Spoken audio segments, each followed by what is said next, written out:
So today I'm going to talk about euthanasia. I'll talk about the morality and legality of euthanasia. So what is euthanasia?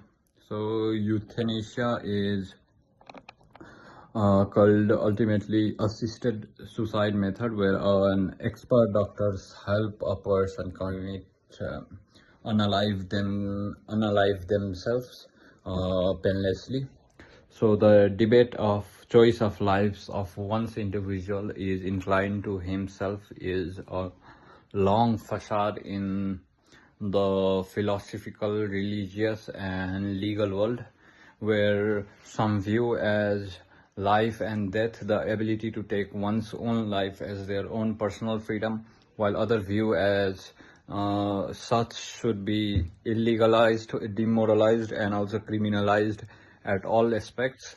And this is very prevalent because most of us are pro-life, we want to save life. So suicide is actually illegal in most of the countries. Like for example, in Japan, assisted suicide, suicide is not legal. And if someone commits suicide at the train station and it causes some sort of disassociations, disorganization and littering because of the body, and hence the person who committed suicide, his family would be responsible for cleaning the mess after him. So, and it is also criminalized in many aspects, but it is not actually punishable because it's be worsening to punish someone who is willing to unalive themselves. And this aspects bring us to the topic of euthanasia. So is euthanasia just a question of death? No, it is it brings the doctrine of freedom, the freedom of choice, freedom to choose and freedom to do with one's own life. And such doctrine is necessary for contemplating the evolving society and accept the new comings of cultural relativism. So what was considered taboo in the past can be considered now something maybe considerable.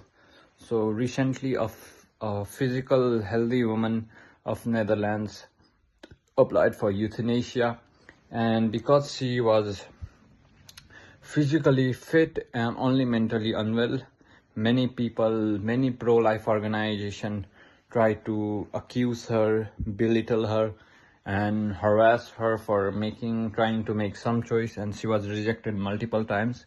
But finally she got approval and says maybe in a better place. So this shall bring us to the topic of, is it really a freedom of choice? Is life really worth living for someone? So to define freedom of choice, we have to define everything one aspects to be. So the contingency of no harm and no foul is often implied when someone is in control of their life, and if they don't cause harm to others, they shall do everything they want. And others are like, people are not knowledgeable and things, and they should not be allowed.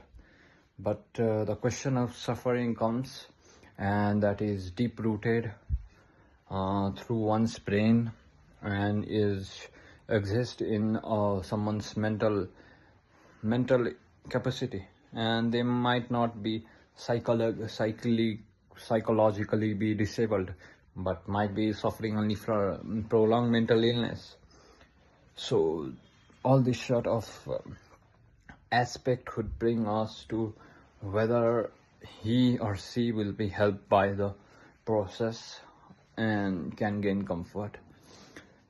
So it is still debatable. It's a long-going topic, and maybe The choice of liberty to live a life would be given back to people someday, as countries like Switzerland and Netherlands have already implemented this.